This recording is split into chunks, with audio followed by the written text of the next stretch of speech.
Hello, do you have ADHD or know someone who has ADHD who is battling demons such as alcohol, drugs, gambling, or any one of those types of addictions?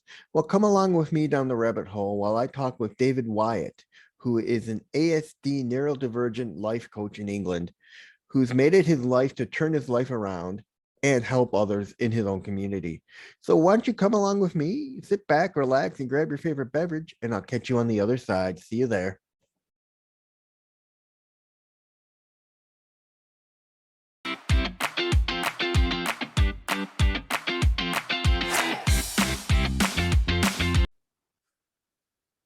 Hello, everyone, and welcome to Inside the Asperger Studios Presents Stories. Today, I'm joined with David.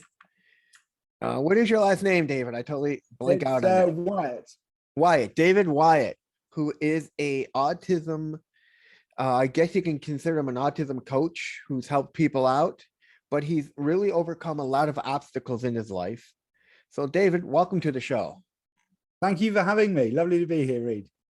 First of all, why don't you tell everyone a little bit about yourself? Sure. So I was born in 1981, and I grew up in a town called Nailsea, which is about 8 miles outside of the city of Bristol in the UK. I was diagnosed quite late with Asperger's. I was 37 years old.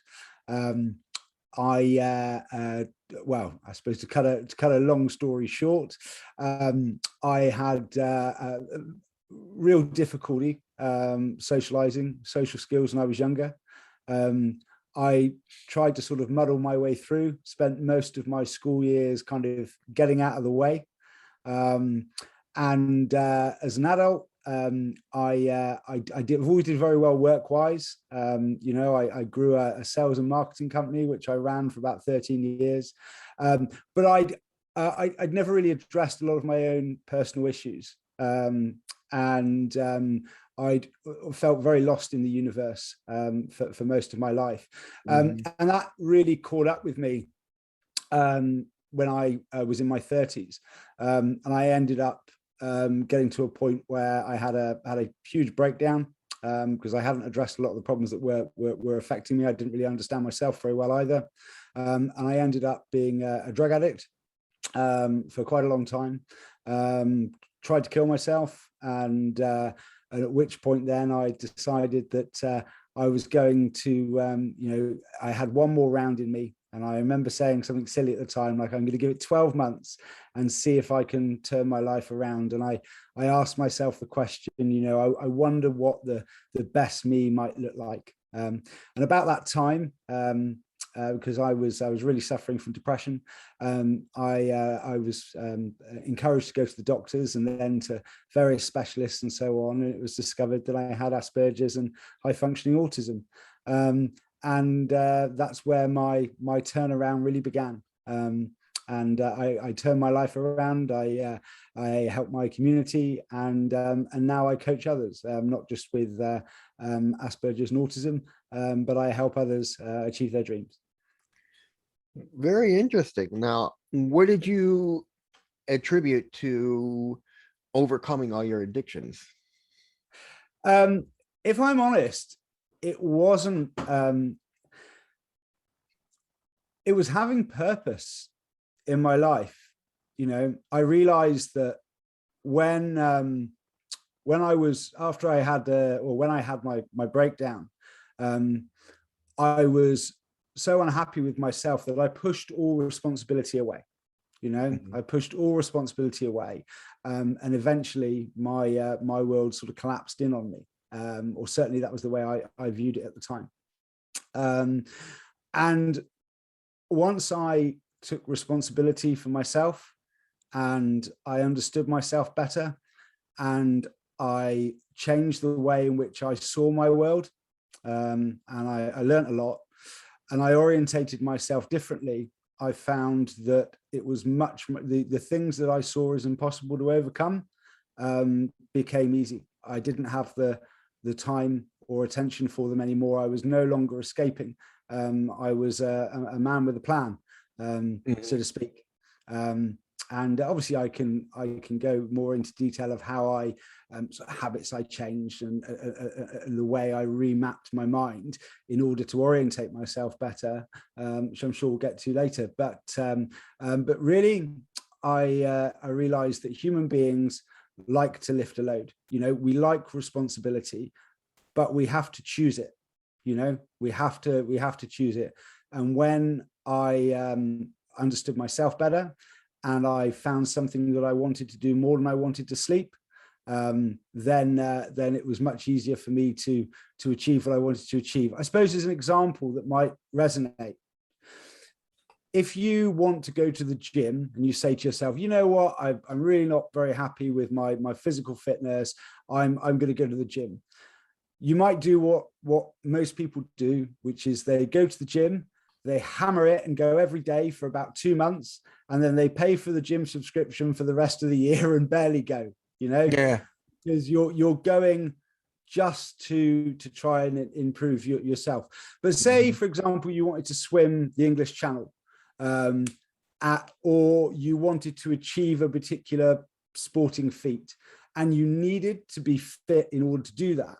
Well, then you're doing it for a reason. Every day when you get up, you're getting closer to that goal, to what you want to achieve. And I suppose that's a slight example of the way one of the ways I started turning my life around was to understand what it was I wanted to create.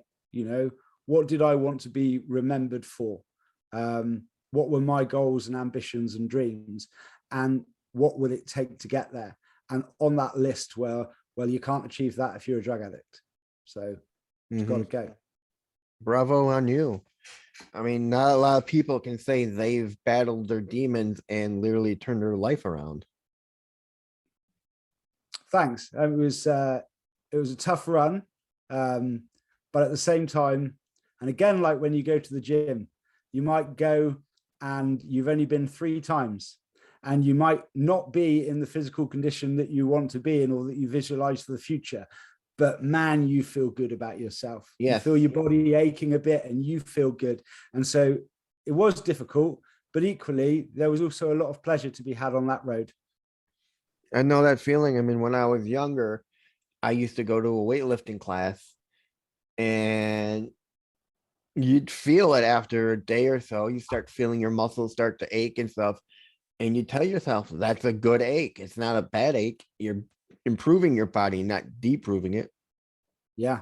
You're buzzing, you know. Yeah. Anyways, what about, how did you overcome your stress and anxiety? I mean, everyone knows that those of us on the spectrum deal with stress and anxiety and then have a hard time working with it. What are your secrets to dealing with your anxiety? So I think there were a couple of fundamental ways that I saw the world which wasn't helping me. I learned a lot, and I studied a great deal after I had my breakdown after the suicide attempt. To give you a bit of I suppose a bit of backstory on that.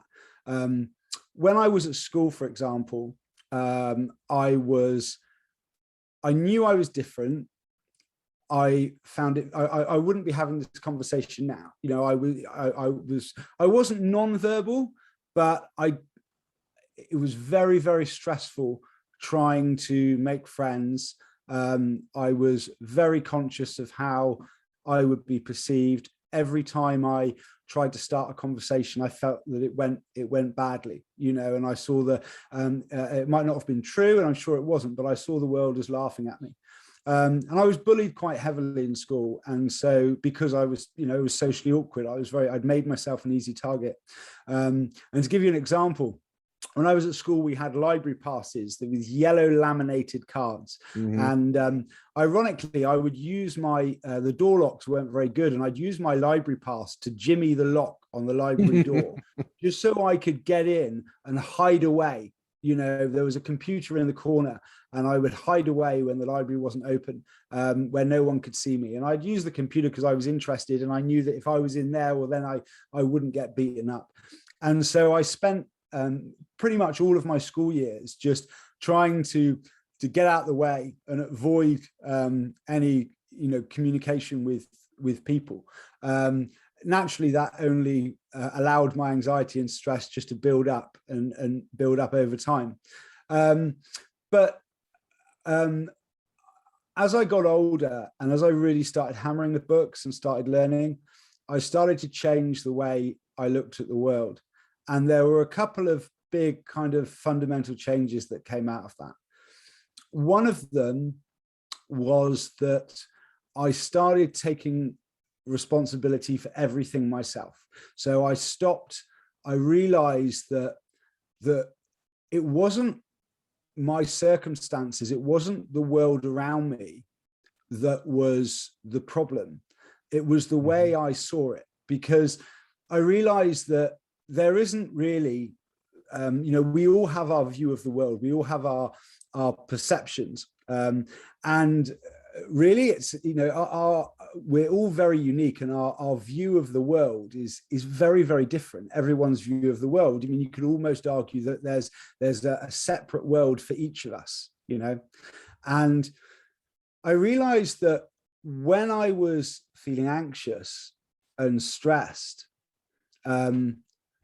I used to think I was feeling anxious and stressed because of a situation, because I was worried about money, because I was worried about a relationship, because I was worried about something or stressed about something that happened at work, because I was afraid of climbing a ladder, whatever it would be, any of the stresses through life. I realized that it wasn't actually those things that were making me feel anxious. It was my thinking about it. It was so, and I realized that my feelings were just a shadow of my thoughts, and I'd built up a habit of entertaining negative thoughts. An example I suppose I like to use is at school. I felt very much like a Clark Kent. In fact, most of my life I felt very much like a Clark Kent. And when you look at Clark Kent from a distance, you realize that every time someone tells him what to do, he just does it. Every time someone shouts at him or there's any kind of conflict, he feels useless and cowers by the photocopier, and then you look at say Superman, and he doesn't do that, and I realized that them being the same guy, I realized that actually one of the things I do get to choose in my life is how I respond to things. I get to choose how I respond to any circumstance. And when you look at the way Clark Kent responds and you look at the way Superman responds, well, Clark Kent's going to feel that the world is oppressive and beating him down, because every time something happens, he tells himself that he's being beaten down. And so to him, the world is just an impressive environment. But it's not to Superman, because he doesn't think about it the same way. And I realized that I get to choose how I respond, both in my own thinking and to other people. And I realized that, well, I've sort of created habits, and I used to think, oh, it's just my personality, it's just my traits. But I realized it's more likely that it's just habits that I've created, where I will always respond to things in the same way. And so that was a big, big thing for me, to realize that I could actually control the way I respond, and that my problems weren't coming from the world around me. It wasn't my circumstances, it was my thinking. So those were two big shifts that made a big difference in my world. Yeah, I think you are. I think you're onto something, because a lot of people don't realize it's not the situation they're stressing about or getting anxiety from. It's the thought of thinking about it. And if you can eliminate that thought and just do the activity or whatever you're planning to do, there would be no stress. There would be no anxiety. It's just like tearing the Band-Aid off. Yeah. It's the thought of thinking about tearing that Band-Aid off that's what gives you the anxiety. But if you just go and just do it, you're not thinking about it. Yeah. I would always imagine the worst case scenario and then you go into defense mode. And because I felt like I didn't know how to deal with the situation, my answer was to feel that it was too anxious, that I couldn't deal with it, and just hide away. And because of that, I think that was a big mistake when I was younger, because what I actually needed to do was not be afraid of failure and focus on my social skills, focus on understanding and integrating with others. I realized that, again, at school, and I think you might argue this is a bit of an autistic trait, but I was very focused on me in conversations. So I would speak, and it was about what I wanted to say, not what I could gain from listening to somebody else and how I could really connect with them. And then I realized as time went on that the real connection comes from when people spend time with each other without their thinking getting in the way, when you can just be. Well, that's funny you mentioned that. I mean, that's my biggest problem with being autistic is I have a tendency to bring things back to myself, and it aggravates my mother to no end. And she keeps telling me, you gotta stop thinking about yourself and bringing things back to you. It's not about you. Yeah, it's a hard habit to break. I would, there's a book that really helped me, which I'd like to, if you don't mind, recommend. It was written by a chap called Mark Goulston, and it's called Just Listen. And it's a fantastic book, really, really fantastic. All right. What was your, now you said you had lost weight. I'm guessing Yes. either you joined the gym or you just got more physically active. The weight loss, so I did it in two stages. I actually didn't start going to the gym first of all. The problem with my weight gain was 90% diet. So I read a book on my metabolism, and what I started doing, I didn't go on any sort of crazy diet or fad diet. I simply, I realized I was consuming an awful lot of poor food, that I wasn't, I was drinking a lot of alcohol. I really wasn't looking after myself. My sleep patterns were terrible in terms of the times I was getting up and going to bed. So what I did was I first of all set myself a better routine. So I'd get up at 5 o'clock every morning. And as soon as I got up, I would eat something. It would be very small, like a date or a piece of fruit, didn't matter, you know, just something small. And I decided that rather than having 3 meals a day, I would eat every hour, and not a lot. I'd eat a small amount, relatively small amount, and I would, of everything. You know, if I wanted a bit of cake, I'd have a bit of a cake. If I wanted a bit of chocolate, I wouldn't deny myself things. Although in the main, my diet was fruit and vegetables and grilled chicken and salad, but I would eat every hour, and I'd have a slightly larger meal in the evening. But the idea was that I kept my metabolism constantly running and just in a deficit.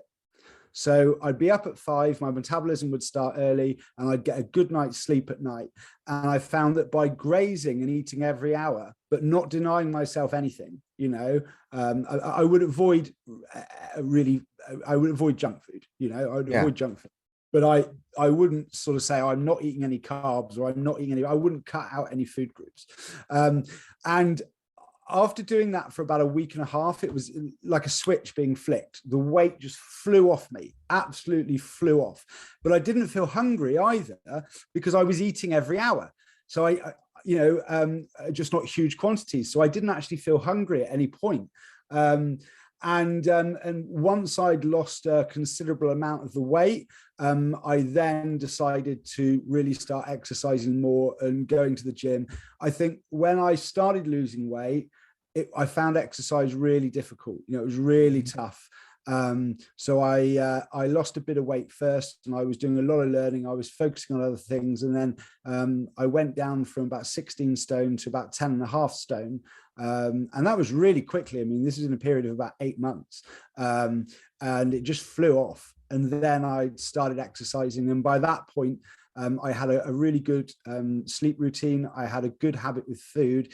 And when I started going to the gym, I just doubled everything. I doubled the quantities. So I was no longer just in a deficit. I was over. And yeah, that was really how I did it. It was quite simple, if I'm honest. It was a lot easier than I thought it was going to be, because I always thought that weight loss meant sort of starving myself. And although I was in a deficit, I didn't at any point really feel hungry because I was regularly eating something.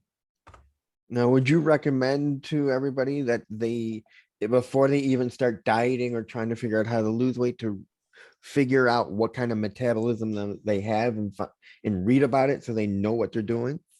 I mean, the only reason I read a book about it was I didn't sort of heavily calorie count. I really didn't take much of a scientific approach, other than saying to myself, right, well, I'm going to make sure I'm in a slight deficit, because because I want to lose weight.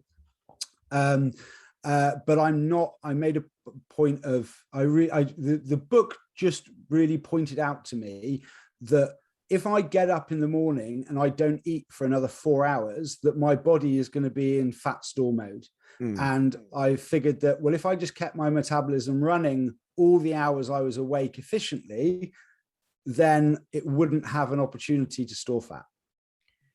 That kind of reminds me of the class I took on weight loss. They talk about that, that your body works on 2 different modes depending on what's going on. If you haven't eaten anything, it works off of your fat, but if you have eaten something, it works off of what you stored. Yeah.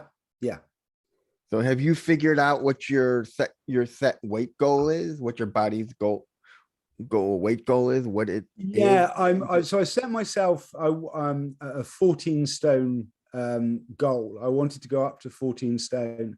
I actually stopped at about 13 and a half stone, and I'm now I'm only about a quarter of a stone off that goal, but now it's just gym and building a bit more muscle.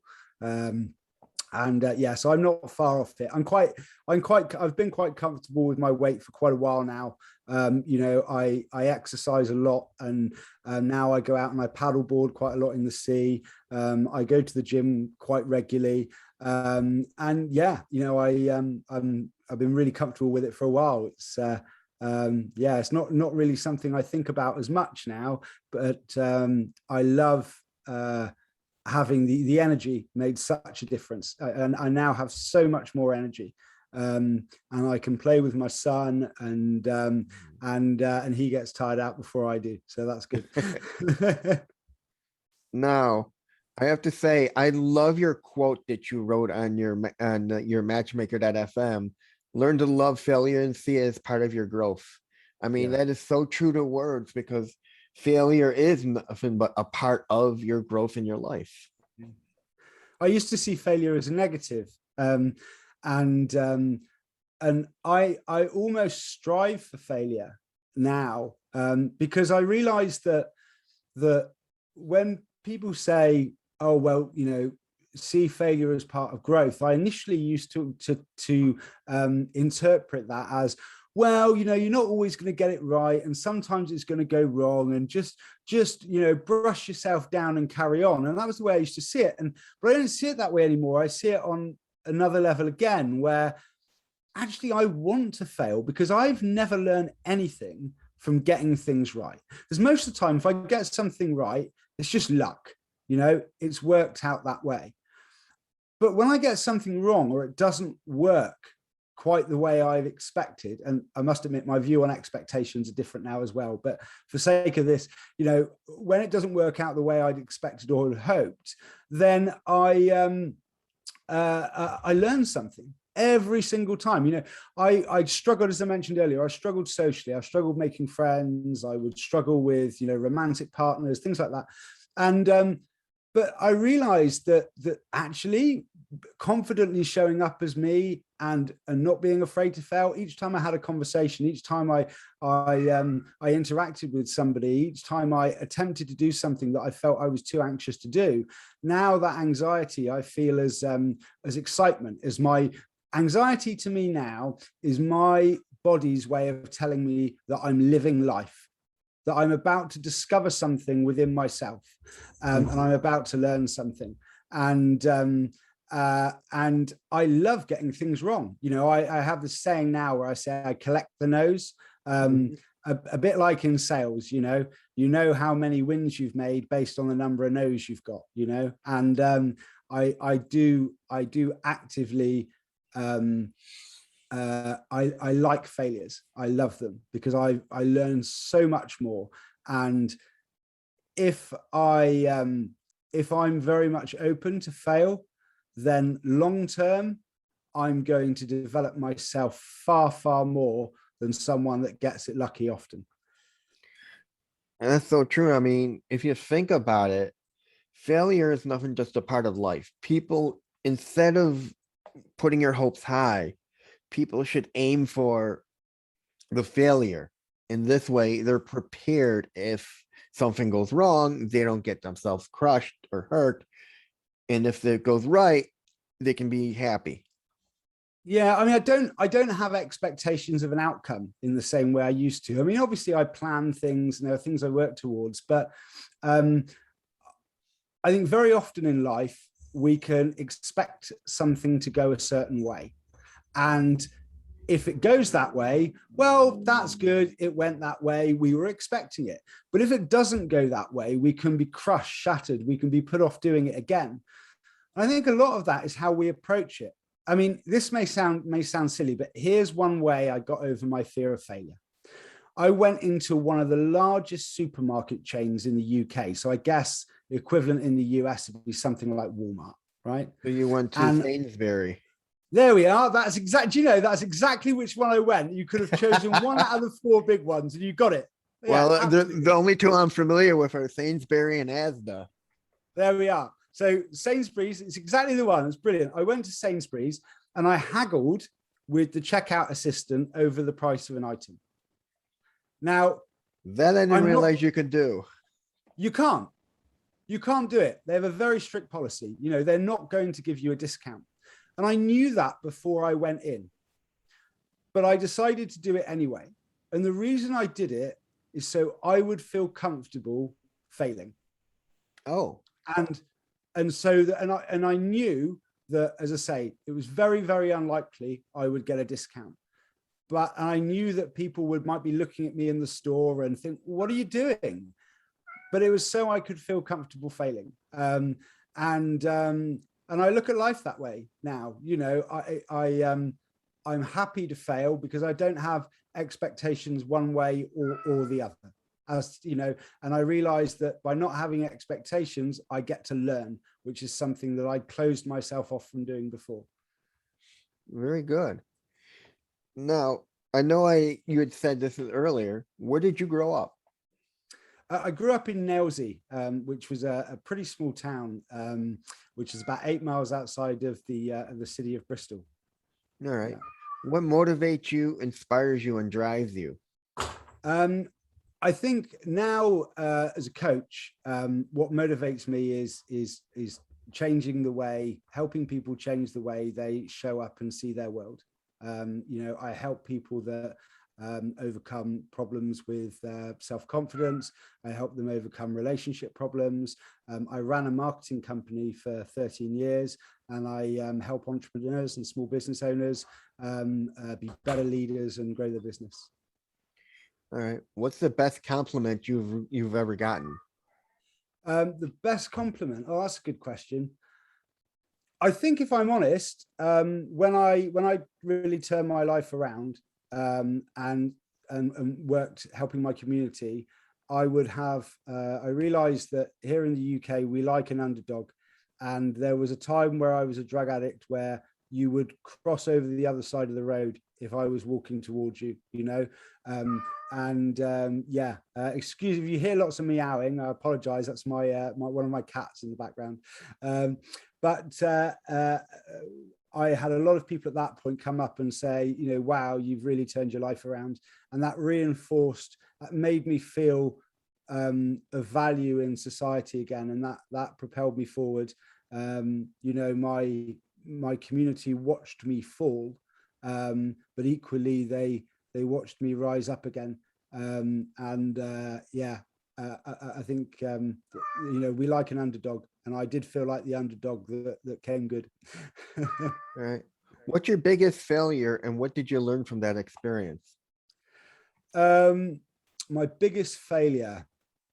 I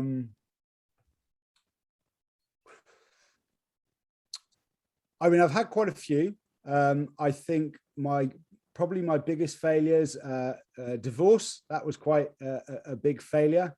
Losing my business was a massive failure. When I started going downhill, I destroyed my own business essentially, and that was a huge failure because there was a lot of things I'd struggled with in my life, and my business was, because I was good work wise, I was good professionally. My business was something I was proud of, you know, and I thought, well, despite all of my faults and failures, at least I can do that, you know. But when I destroyed that, I think that was probably the straw that broke the camel's back, you know, that sent me downhill.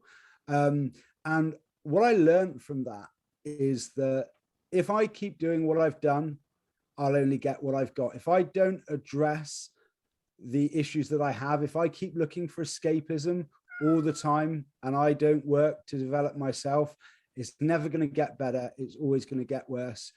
But I realized that by actually addressing those issues, you know, we really can live our dreams. We really can. And I realized again that actually, no matter what's happened in the past, anything's possible, and we can create almost anything we want. Very good. Tell me about 3 influential people in your life and how they impacted you. 3 influential people in my life. My partner, Beth, she's been really instrumental. She worked for helping, she tutors children in a special educational needs school, and it was about a year after we met, and she was convinced, obviously I was a real estate at the time, but she was convinced that I had Asperger's, and it was her that really pushed me to go to the doctors. And she's supported me hugely.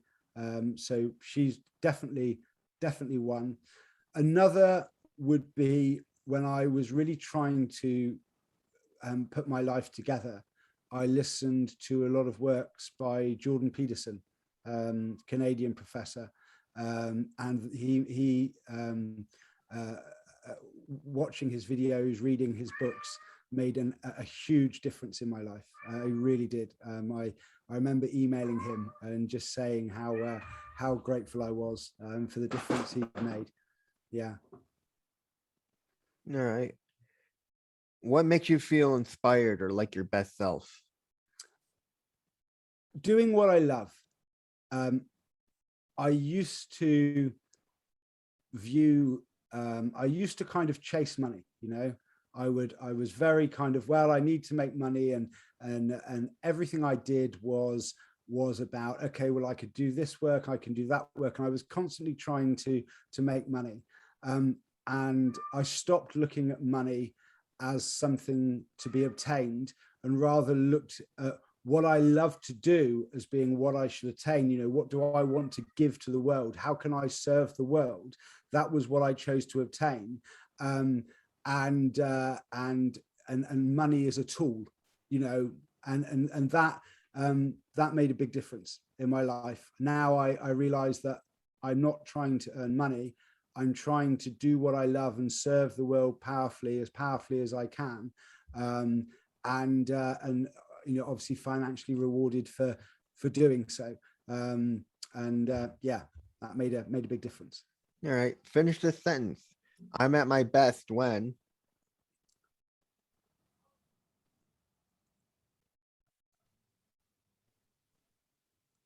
I'm at my best when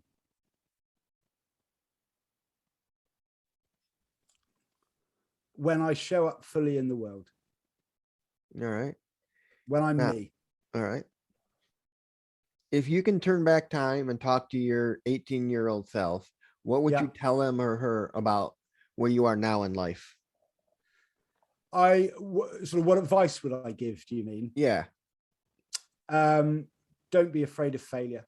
Like we discussed, you're you, you're unique. There's no other you in the world. And keep learning, keep broadening your horizons. When we're at school, it gives us a certain amount of structure and education, but when we come out of that, we have a tendency to be creatures of habit and not continually look to expand our world. And our world is far. There's what's the saying I like, is the world is what you think it is, but there's a world beyond your thinking. And keep expanding your world. All right. If you can have a if you could have a billboard with anything on it, what would it be and why? It would say, when you change the way that you see your world changes. Very And good. that would be a billboard. What do you think the world will look like in 5 years from now? This is interesting as well. It's an interesting question. I think that our world is what we think it is, as I mentioned earlier, but there's a world beyond our thinking. So the world in 5 years will look will be a reflection of my thoughts, for each of us. I think that we can very much create our own worlds, and so it will be what I create in the next 5 years. All right. What was your favorite subject in school? Science, physics. I loved physics. I absolutely loved physics. I came out of school with no qualifications whatsoever, but I loved physics. Okay. Would you consider yourself an introvert or an extrovert? I'm definitely an introvert. Although I could stand up on stage and speak to people, and that's fine, but I find it very difficult making small talk. I struggle now even to sit in an audience, for example, and chat to the person next to me and make small talk. But I can quite happily stand on stage and talk. And most of the time, I do prefer my own company. I'm quite happy in my own company. All right. If you could be remembered for one thing, what would it be and why? If I could be remembered for one thing, it would be helping to inspire others, and realize that they really can do anything. They really can do anything. And I would like to be remembered for being honest, kind, and sincere. All right. Now, what got you into becoming a coach? I mean, we know you've battled your demons, but becoming a coach, that's a huge taking in the fact. Well, I make no bones about this. I became a coach. I mean, I've always been an empath, and I've always wanted to help others. But the reason I became a coach was I figured, well, maybe if I become a coach, I might be able to fix myself. If I'm honest, and that was it. And I became a coach because I wanted to fix myself. And I'm still very much a work in progress. But I found something I loved. There's two things in this world that I love. I love solving problems, just the way my brain's wired. I love solving problems, and deep problems. I love helping people, and coaching provides me those two things. And I learn every single day, and I constantly build on my own knowledge and understanding. I've helped a lot of people now. So, yeah. All right. Now we get to the questions. The fun ones, that is, that everyone wants to hear. What Okay. is your favorite word? My favorite word Mhm. in the English language um, is a curse word. I think my favorite word You can say it. um, is probably bollocks. All That's right. my favorite What is your word. favorite? What is your least favorite word? My least favorite word, can't. What turns you on creatively, spiritually, and emotionally? Oh, that's a good question. Um, I think really it's learning. I love psychology. I love learning. And yeah, I think when I'm studying, when I'm learning, it might sound a bit boring, but that really for me, I love it. You know, it really when I start thinking, just thinking essentially. All right. What turns you off? Um,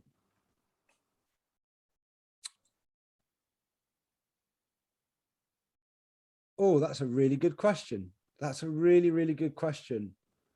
What turns me off? Um, I really don't know. I really don't know. That's a great question. That's a really, really good question. All right. Um, yeah, I'm struggling with that one. All right. We'll go back to that. What's your favorite noise or sound? Or what sound or noise do you love? Sound and noise. I love music. I absolutely love music. And I think my favorite sound, although there's a variety of sounds, is hearing acoustic guitar. I love acoustic guitar. So I What play sound? myself and I really enjoy it. All right. What sound or noise do you hate? High pitched noises. I've got very good hearing, quite acute hearing, um, and high pitched noises go. I instant headaches. So yeah, I mean, they tend to be on quite a high range, which is frustrating because most other people around you don't really hear them. But yeah, high pitched noises really go straight right through me. Well, I think I kind of got the same thing. I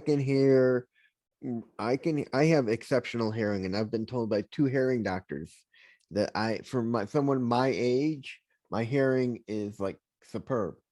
And Um, and then I have tinnitus, so I think it's linked to autism in the way in which we process sound. Yeah. So I think there are many people with autism that hear a higher hearing range and struggle with certain sounds. all right. What's your favorite color? Blue. What's your least favorite color? Um, probably probably brown. I'm not a big fan of brown. All right. What profession would you like to do Oh, other than your um, own? yeah, yeah. Uh, if I could do anything, you know, I'd quite like to fly a plane. I wouldn't mind being a pilot. That would be interesting. And being up in the sky. Yeah, I think. What profession would you not like to do? I would not like to be a sewage worker. I wouldn't enjoy that. All right. If heaven exists, what would you like to hear God say when you arrive at the pearly gates? Would you like another go? And when you arrive at heaven, who would you like to meet? Who would I like to meet? Oh, wow. I think if I'm honest, it would be it's not a famous person. It would be my an aunt of mine. I had a wonderful aunt called Carol, and she died before her time of cancer. And I think Mm. I was quite young, so I never really got a chance to get to know her. So it'd definitely be an auntie. Yeah. Now, if you can interview anyone in your life, living or dead, but not a celebrity, who would it be? Anyone in my life, living or dead, that's not a celebrity, who would it be? Um,